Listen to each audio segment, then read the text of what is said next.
ఎక్కేములనెత్తిన సైన్యము వల్లే నువ్వు భయం పుట్టించుదాను అని అంటే మాట అర్థమవుతుంది ప్రాణానికి. ఈ కూడికల యొక్క ఉద్దేశం ఏంటంటే నువ్వు నేను మనం అందరం కూడా ఒక్కొక్కరం ఒక్కొక్క సైన్యం లాగా నిలబడాలి. అందరం కలిపి ఒక సైన్యం కాదు. అందరం కలిపి సైన్యం ఎలాగవుతుంది? అందరం కలిపి ఒక సైన్యం కాదు. నువ్వు ఒంటరిగా ఒక్కదానివే నువ్వు ఒక సైన్యం లాగా ఉండాలి. నిన్ను దేవుడు ఒక సైన్యం లాగా చేయాలి. అక్కడ ప్రియుడు అంటున్నాడు, నా సఖి తెర్సా పట్టణం అంతా సుందరమైన దానవు నువ్వు. ఆమె అంటది నేను నల్లని దాననే అని అంటది, కానీ ఆమె వృద్ధి పొందుతున్న విధానము చూసి ప్రియుడు అంటున్నాడు, నువ్వు తెర్సా పట్టణం అంతా సుందరమైన దానవు, యెరూషలేము అంతా సౌందర్యవంతురాలవు. ఆ రెండు తీసి అట్లా పక్కన ఉంచితే మూడో మాట టెక్కెములు అంటే ఆయుధాలు, బలమైన ఆయుధాలు, బరువైన ఆయుధాలు. ఇంకా అవి పట్టుకొని శత్రువు ముందు నిలబడితే శత్రువు నిలువున కోల్పోవాల్సిందే. అది ఎంత పెద్ద శత్రువు అయినా కానీ, ఎంత భీకరమైన శత్రువైనా, భయంకరమైన శత్రువైనా, ఈ ఆయుధాలు ధరించుకొని అట్లా జస్ట్ అట్లా నిలబడ్డామా నీరు గారిపోవడమే శత్రువు. నిన్ను చూస్తే అలా టెక్కెములు ఆయుధాలు ధరించిన ఒక్కతే ఆమె ఒక్కదాన్ని చూసినప్పుడు ఆయుధాలు ధరించిన ఒక సైన్యం కనపడుతుందంట ఆమెలో. నీలో నువ్వు నేను ఓ సైన్యంగా, నన్ను ఒక స్టూడిగా చేసి, నన్ను ఒక బలవంతునిగా చేయి, నన్ను ఒక ప్రార్థనాపరురాలుగా చేయి, నన్ను ఒక బోధనికనిగా చేయి, నన్ను ఒక ప్రవక్తగా చేయి కాదు, సైన్యము. ఆ సైన్యానికి యెహోషువ జీవితం చాలా బాగా సెట్ అవుతుంది. నేను చెప్తున్నాను కదా, శత్రువులతో ఫిజికల్గా పోరాడతాడు, ఒక యుద్ధం నేర్పరి అంత. ఇప్పుడు యెహోషువ వచ్చి నేను ఐగుప్తులో ఉన్నప్పుడు ఇటుకలే చేశానయ్యా, ఇప్పుడు నన్నేమో ఖడ్గం తీసుకొని అమాలేకుల మీకు యుద్ధం చేయడానికి పోమంటున్నాం. అసలు మట్టి తీసుకునే నా చేతులు ఎక్కడ, మట్టి తొక్కిన నా కాళ్ళు ఎక్కడ, ఖడ్గం పట్టుకోవాల్సిన నా చెయ్యి ఎక్కడ? అలాగా ఒకవేళ మట్టి పనికే అలవాటు పడి ఉంటే యెహోషువ ఎన్నటికీ ఒక యోధుడు అయ్యేవాడు కాదు. ఎప్పటికీ ఒక యోధుడు అయ్యేవాడు కాడు. వయసు చిన్నదే, జ్ఞానము చిన్నదే, అసలు అలవాటు లేదు, పరిచయము లేదు, కానీ దేవుణ్ణి బట్టి రోషం తెచ్చుకున్నాడు. భలే రోషం కలిగిన వాడు అంట దావీదు, చాలా రోషం కలిగిన వాడు. జీవము కలిగిన దేవుణ్ణి తృణీకరించడానికి నువ్వు ఎంత మాత్రపు వాడవైతే నాకేంటి? జీవము కలిగిన నా దేవుణ్ణి దూషిస్తావా నువ్వు? నా దేవుణ్ణి, నా ప్రభువుని దూషిస్తావా నువ్వు? నీకెంత ధైర్యం? అక్కడ రోషం వచ్చిందంట. ఆ రోషమే బలం కూర్చుతుంది మనకి, ఆ రోషమే ధైర్యం ఇస్తుంది మనకి, జ్ఞానం కూడా ఇస్తుంది మనకి రోషం. అదే ఆ రోషం లేదనుకోండి, ప్రభు నేను పోలేనయ్యా, నేను చిన్నోడయ్యా, నాకేమో ఖడ్గం పట్టుకోవడం కూడా రాదయ్యా, వడిసెల తిప్పటం కూడా రాదయ్యా, అతని చేతిలో పెద్ద పెద్ద ఆయుధాలు ఉన్నాయి, నా చేతిలోనేమో రాళ్ళు ఉన్నాయి. ఈ సాకులు చెప్పేవాడే దావీదు. కానీ రోషం కలిగిన వాడు. దేవుని విషయంలో మనం కలిగి ఉండాల్సిన రోషం అలాంటిది. మనం దేవుని విషయంలో రోషం కలిగి ఉన్నప్పుడు దేవుడే నేర్పుతాడు పరిస్థితికి తగినట్లుగా. నేర్చుకొని ఉండకపోవచ్చు, బలహీనంగా ఉండి ఉండొచ్చు, మనం చాలా వీక్గా ఉండి ఉండొచ్చు, ఏం రాని వాళ్ళంగా తెలియని వారంగా ఉండి అలవాటు లేకపోవచ్చు. కానీ రోషము దేవుని విషయంలో రోషము నేర్పిస్తుంది. నిజంగా నువ్వు నేను దేవుని విషయంలో ఎంత రోషం గలవారమో.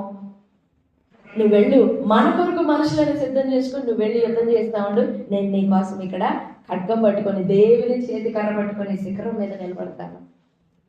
ఏం భయపడలా యెహోషువ, వెళ్ళిపోయాడు అంతే, సింపుల్గా వెళ్ళిపోయాడు, ఏదో ఊరికి పోయినాడు.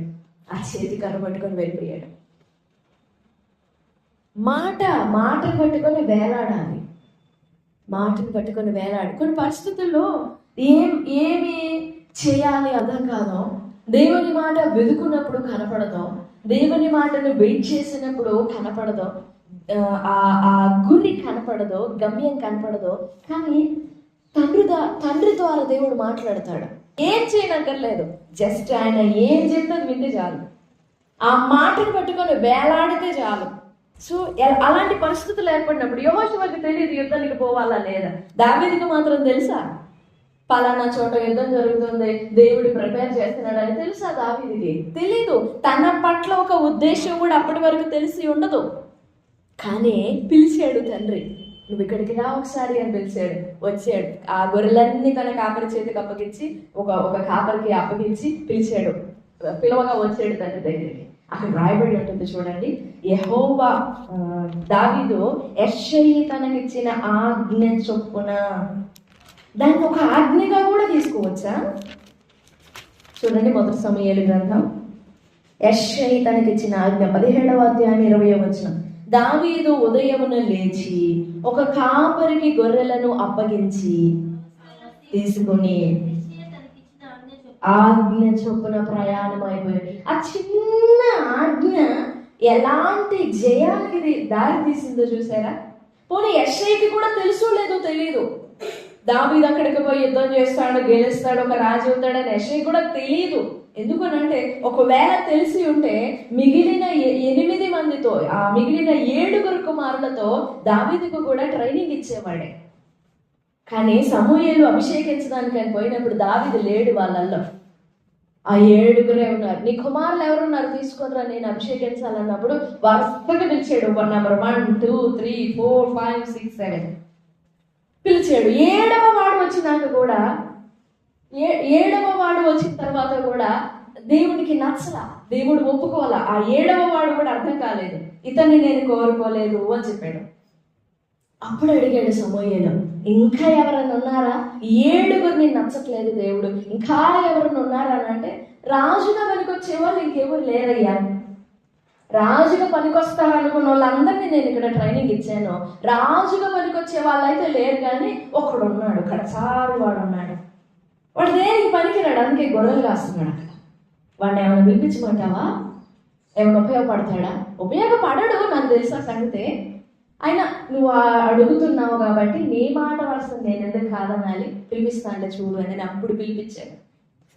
100% షూర్ ఎస్ఐ దావీదు రాజుగా పనికిరాడని. కానీ ఆ యెషయి ద్వారానే దేవుడు దావీదుని పిలుచుకొని లేపుకుంటూ వచ్చాడు. ఆ చిన్న మాట యెషయి తనకిచ్చిన ఆజ్ఞ చొప్పున.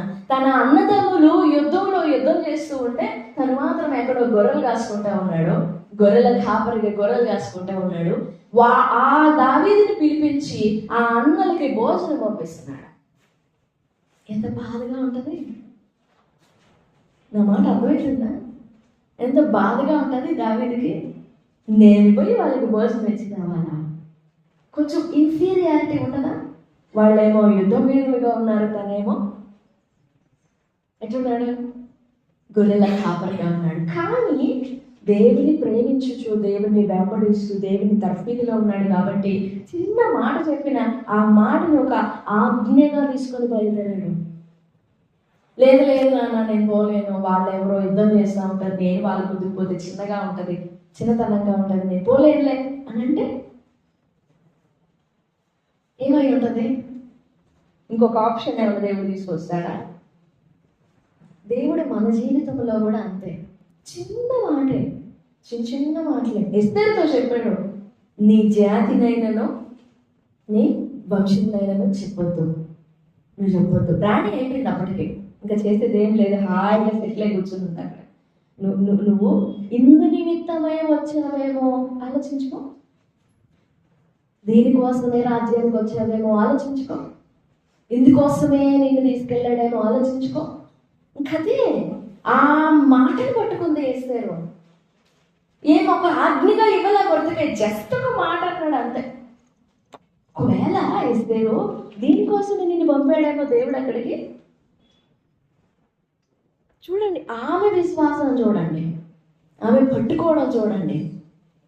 ఏదో చిన్న మాట అలా అంటే నువ్వు చదువుతావే, ఆ మాటను పట్టుకొని ఇక్కడ నేను చదవగలను అని తీర్మానం చేసేసుకున్నాడు. అందుకోసం నేనేమన్నా మనం అక్కడికి వెళ్ళేమో, దేవుడు అసలు చూడు ఎంత జ్ఞానవంతుడు నిన్ను అక్కడికి తీసుకుపోయాడు. అంతే. నువ్వు అలా చెయ్యి, నువ్వు రాజు నిన్ను ప్రేమిస్తున్నాడు కదా, నువ్వు సాహసం చేయాల్సిందే, నువ్వు ఆ పని చేయాల్సిందే, నువ్వు రాజు దగ్గరికి పోవాల్సిందే అని ఏమైనా నూరిపోసాడా మొర్దెకై? పోయినా. జస్ట్ ఒక మాట, అది ఎస్తేరు విశ్వాస జ్ఞానం. అది పట్టుకొని వెళ్ళింది. నేను 3 రోజులు ఉపవాసం ఉంటాను, నేను నశించినా నశిస్తాను, మీరు నా కోసం ఉపవాసం ఉండండి, నేను రాజు దగ్గరికి వెళ్ళిపోతాను. వెల్లుట న్యాయ వ్యతిరేక్తంగా ఉండిన మరణకరమైన పరిస్థితులన్నీ నాకు తెలిసినా నేను వెళ్తా. నువ్వు చెప్పావు కదా ఇందు నిమిత్తమే నేను వచ్చానని, ఐ బిలీవ్ దట్, నేను నమ్ముతున్నాను దాన్ని, నేను వెళ్తున్నానని వెళ్ళింది. ఆ చిన్న మాట ఎంత కార్యాన్ని చేసుకుంటూ వచ్చిందో చూడండి. నా ఉద్దేశం మీకు అర్థమవుతుందా? చిన్న మాట ఎంత బలమైన కార్యానికి ఎస్తేరుని ప్రోత్సహించిందో చూడండి. నేను ఆధారపడడానికి, నేను ఆనుకోవడానికి, నేను ఉజ్జీవింపబడడానికి, నేను ఒక పని చేయడానికి, నేను ఒక డెసిషన్ తీసుకోవడానికి నాకు పెద్ద పిలుపు అయితే రాలేదు కదా, నాకు పెద్ద స్వరం అయితే నాకు వినపడలేదు కదా అని వెయిట్ చేస్తుంటాం మనం. ఇప్పుడు ఎస్తేరు ఏం చేయాలి? ఆ రాజకోటలో కూర్చొని, దేవా నువ్వు కనుక ఇప్పుడు నాకు కనపడి, ఎస్తేరు నువ్వు వెళ్ళి రాజు దగ్గరికి వెళ్ళి మాట్లాడు అని నువ్వు ఒక్క సిగ్నల్ ఇవ్వు, విత్ ఇన్ సెకండ్స్ లో వెళ్ళి రాజు ముందర ఉన్నా. కానీ ఆమె ఎక్స్పెక్ట్ చేసినట్లుగా రాదు పిలుపు. నా మాటలు మీరు అర్థం చేసుకుంటున్నారా? ఆమె ఎక్స్పెక్ట్ చేసినట్లుగా రాదు పిలుపు. దేవుడు చాలా విధాలుగా మాట్లాడతాడు. జ్ఞానముతో, విశ్వాసంతో పట్టుకోవాలి, ఆయన మాటను పట్టుకోవాలి. యెహోషువకి మోషే నేర్పుతూ వచ్చాడు. ఆ మాటను నేర్చుకునే అలవాటు కలిగిన వాడు యెహోషువ. చూడండి యెహోషువ గ్రంథం, ఆ మాట ధ్యానం చేద్దాం. యెహోషువ గ్రంథం 1వ అధ్యాయము. దానిలో వ్రాయబడిన వాటన్నిటి ప్రకారము చేయుటకు నీవు జాగ్రత్త పడినట్లు దివారాత్రము దాన్ని ధ్యానించిన ఎడల నీ మార్గమును వర్ధిల్ల చేసుకుని చక్కగా ప్రవర్తించదు. అందులో చాలా మాటలు ఉన్నాయి, కానీ ఆ ఒక్క మాటని ఈ టైంలో చెప్పుకొని ముగించుకున్నాం. దానిలో వ్రాయబడిన వాటన్నిటి ప్రకారం. ఎన్ని అవి? ధర్మశాస్త్రములో వ్రాయబడిన వాటన్నింటి ప్రకారం నువ్వు చేస్తేనే, వాటి చొప్పున నువ్వు చేస్తేనే, వాటి చొప్పున చేయుటకు నువ్వు జాగ్రత్త పడితేనే నీ మార్గం వర్ధిల్ల చేసుకుంటావు. నీ వేస్ ప్రాస్పర్ అవుతాయి, నువ్వు బ్లెస్ అవుతావు, నువ్వు దీవించబడతావు. వాటి ప్రకారము నువ్వు చేయుటకు జాగ్రత్త పడిన ఎడల. యెహోషువ అది నేర్చుకుంటూ వచ్చాడు. తను మోషేకు పరిచయమైన నాట నుండి యెహోషువకు ఆ అలవాటు ఉండింది, మాటను జాగ్రత్తగా పట్టుకోవడం, మాటను చాలా జాగ్రత్తగా పట్టుకోవడం. ఆ జాగ్రత్తగా పట్టుకునే అలవాటు ఉన్నది కాబట్టే ఇప్పుడు మరలా దేవుడు కూడా చెప్తున్నాడు, చాలా ధైర్యంగా చెప్తున్నాడు, నువ్వు వాటన్నిటి ప్రకారం చేయడానికి జాగ్రత్త పడు, అలా నీ మార్గాన్ని వర్ధిల్ల చేసుకో. ఎంత జాగ్రత్త మాట వినటానికి, మాట పట్టుకోవడానికి. నిర్గమకాండం 17వ అధ్యాయంలో ఎంత నేర్పరితనం కనపడుతుందో అక్కడ 17వ అధ్యాయంలో 9వ వచనం. అక్కడ ఆత్మ సంబంధమైన ఒక నేర్పరితనం కనపడుతుంది, బాహ్య సంబంధమైన నేర్పరితనం కనపడుతుంది. అలవాటు చేయబడినాడు మోషే యెహోషువతో ఏర్పరచి వారిని తీసుకొని బయలు వెళ్ళి ఏం చేయాలి? యుద్ధం చేయాలా? యుద్ధం విరోధంగా కూడా పెట్టమంటే సింపుల్, విత్ ఇన్ సెకండ్స్ లో కట్టేస్తాం. కానీ మన కొరకు పోగు చేయి, ఏర్పరచు మన కొరకు మనుషులను. అంత జ్ఞానం గలవాడా యెహోషువ? మోషే కొరకు మనుషులను ఏర్పరచగలిగిన వాడా? ఆ కృప కావాలి, పోగు చేయాలి. దర్శనం మనిషిది కాదు, దర్శనం ఎవరిది? సో ఆయన కొరకు కార్యం చేయాలి. సో యెహోషువ ఇక్కడ మోషే కొరకు మనుషులను ఏది శత్రువులతో పోరాడడానికి తను వెళ్తాడు. ఓకే, తనకు అనుభవం ఉంది, తనకి నేర్పరితనం ఉంది, తనకి జ్ఞానం ఉంది. కానీ ఈ యెహోషువ, మోషేకి తెలియదు, ఈ యెహోషువ జనులందరినీ ఏర్పరచే సామర్థ్యం గలవాడా? జనులందరినీ ఏర్పరచగలదా? ఏది శత్రువుతో యుద్ధం ఆడడానికి, అమాలేకీయులతో యుద్ధం ఆడడానికి. ఈ యెహోషువ వెళ్ళి కత్తి పట్టుకొని ఒక నలుగురిని కొట్టే లోపల ఇంకొక శత్రువు వచ్చి వీళ్ళని వాటేసుకొని వీళ్ళని సొంతం చేసుకొని శత్రువులు కలిసిపోతాయి. శత్రువు మీదకి వెళ్ళాలంటే ఒకటి కాదుగా, ఓ సైన్యాన్ని తీసుకొని పోవాలి కదా. అప్పుడు తనంటే ఓకే వెళ్తాడు, జయించుకొని వస్తాడు. మోషేకి నమ్మకమైన వాడు కాబట్టి మోషే ఇష్టానుసారంగా చేసుకొని వస్తాడు. మరి మిగిలిన వాళ్ళ సంగతి అంటే యెహోషువ ఎలాంటి అనుభవంలో ఉన్నాడో చూడండి. జనులను పోగు చేయగలిగిన, జనులను ఏర్పరచగలిగిన వాళ్ళున్నా చూడండి. కోరహు, అబీరాము, దాతానులు, వారు 250 మందిని కూర్చారంట సేవకునికి విరోధంగా. ఏది ముఖ్యులైన వాళ్ళందరినీ, సభికులు, ఇశ్రాయేలు ప్రధానులలో సభికులైన వారు. చూడండి అన్నమాట, సంఖ్యాకాండం 16వ అధ్యాయం 2. ఇశ్రాయేలులో పేరు పొందిన సభికులు అంటే అది వాళ్ళ జ్ఞానం. పేరు పొందిన సభికులను సమాజ ప్రధానులైన 250 మందిని కూర్చారంట వారు. దేనికి విరోధంగా? దైవజనునికి విరోధంగా, దేవుని దర్శనంలో నడుస్తున్న సేవకుని విరోధంగా 200, ఏది సామాన్య ప్రజలు కాదంట, సభికులు, ముఖ్యులైన వారు, పేరొందిన వారు, సమాజంలో ప్రధానులైన వారిని కూర్చగలిగారంట వారు. ఎవరు వాళ్ళు? కోరహు, అబీరాము, దాతానులు. యెహోషువ శత్రువుని గెలవడానికి, శత్రువును ఓడించడానికి, శత్రువుని స్వాధీనం చేసుకోవడానికి, శత్రువుని సొంతం చేసుకోవడానికి ఓ జ్ఞానం కలిగిన గుంపుని తయారు చేసుకుంటూ వచ్చాడు. నువ్వు నేను ఎలాంటి వాళ్ళని పోగు చేస్తాము? చాలా కాలం నుండి, ఎన్నో ఏండ్ల నుంచి ప్రభుని వెంబడిస్తున్నాం కదా, ఎలాంటి వాళ్ళని పోగు చేసి ఉంటావు నువ్వు? యెహోషువ లాగా పోగు చేసావా? కోరహు, అబీరాము, దాతాను లాగా పోగు చేసావా? యెహోషువ లాగా పోగు చేస్తే యెహోషువ లాగా జయం పొందుకుంటాం. కోరహు, అబీరాము, దాతాను లాగా పోగు చేస్తే నిన్ను బట్టి వారందరూ కూడా వారి భార్య, బిడ్డలు, పశువులు, సంపద, వారికి కలిగిన వాటన్నింటినీ కూడా మింగేసింది పోగి, నోరు తెరచి మింగేసింది. ఎంత జ్ఞానం ఉందో చూడండి యెహోషువలో.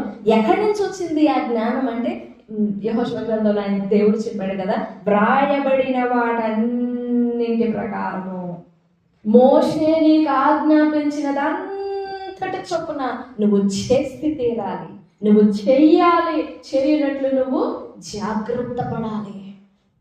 నిజంగా మనం అలా నడుస్తున్నామా లేదా పరీక్ష చేసుకున్నాం. ఈ బోధలో నిలబడితేనే నువ్వు నిలబడతావు.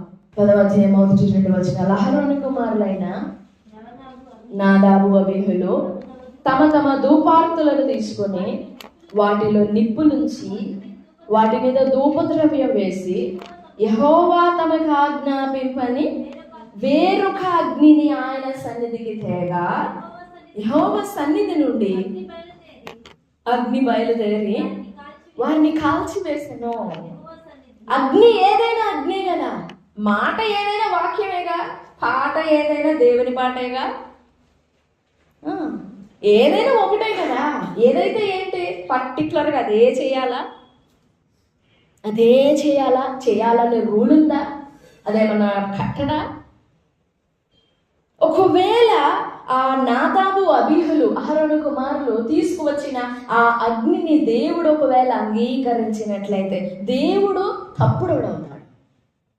మాట తప్పినోడు అవుతాడు. ఎందుకంటే ఆయన నియమించిన మాటనే చెప్పాడు మోషే, నువ్వు ఇలాగ చెప్పు ఇశ్రాయేలీయులకు అన్నాడు. సేమ్ అలాగనే చెప్పాడు ఇశ్రాయేలీయులకి, నువ్వు ఇది చెయ్యి అన్నాడు. ఇంత కొలత ఉండాలన్నాడు దేవుడు, ఇంత వెడల్పు ఉండాలన్నాడు దేవుడు, ఇంత వేడిమి ఉండాలన్నాడు దేవుడు, ఇంత లోతు ఉండాలన్నాడు దేవుడు. మోషే కల్పించుకొని మాట్లాడిన మాట కాదు, తన సౌకర్యం కోసమో లేకపోతే తన స్వలాభాపేక్ష కోసమో చేసుకున్న నియమాలు నిబంధనలు రాసుకున్న ధర్మశాస్త్రం కాదు ఇది. దేవుడు చెప్పాడు, కొండ మీద ఒక మాదిరిని చూపించాడు. హెబ్రీ పత్రికలో అంటాడు, ఆ దర్శనం ఎంతో భయంకరంగా ఉన్నందున, భయంకరంగా ఉన్నందున. ఆ మాట చూడండి, హెబ్రీ పత్రిక 12వ అధ్యాయం. తన సొంతగా రాసుకున్న మాటలు కాదది. 12:21. మరియు ఆ దర్శనం ఎంతో భయంకరముగా ఉన్నందున మోషే, నేను మిక్కిలి భయపడి వణుకుచున్నాను. నేను భయపడుతున్నాను. నేను అగ్నిపర్వతం మీదకి పోవచ్చు, వెళ్ళి రావచ్చు ఎన్నిసార్లు అయినా, కానీ నాకు భయం కలుగుతుంది.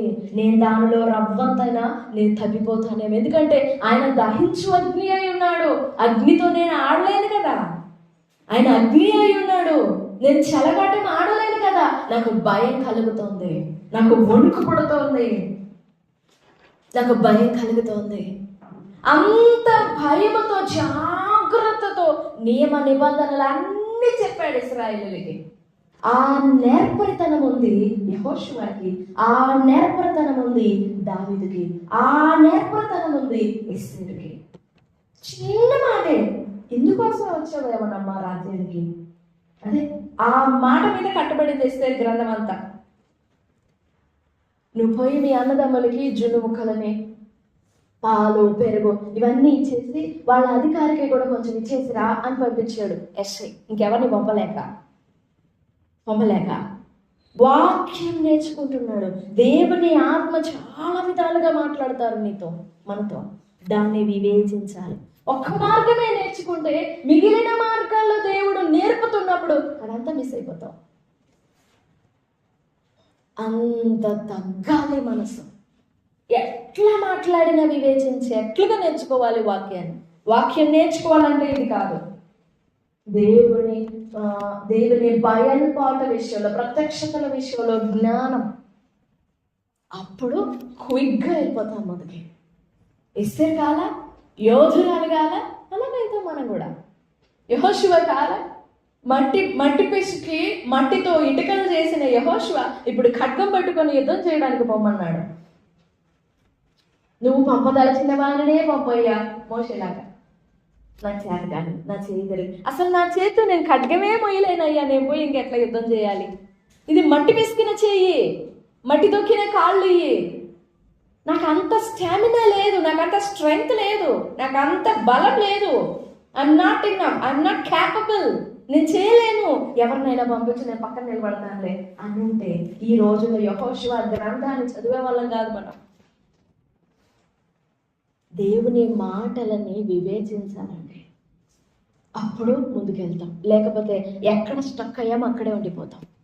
మాట్లాడుతూనే ఉంటాడు కానీ నీకు అర్థం కాదు, మాట్లాడుతూనే ఉంటాడు మీకు అర్థం కాదు. సో దేవుని మాటను దేవుని ఆత్మ సహాయంతో వివేచించాలి. నేర్పరితనం అదే, వ్రాయబడిన వాటన్నిటి ప్రకారము నువ్వు చెయ్యాలి. ప్రభు సన్నిధిలో వేడుకుందాం, దేవా వాక్యం విషయంలో, నీ ఆత్మ విషయంలో నాకు అలాంటి నేర్పరితనం దయచేయని ప్రభు పాదాలు పట్టుకుందాం. ప్రభు సహాయపడతారు. దేవుడి మాటలన్నీ మన వినికిడిలో దీవించును గాక. ఆమేన్, ఆమేన్, ఆమేన్.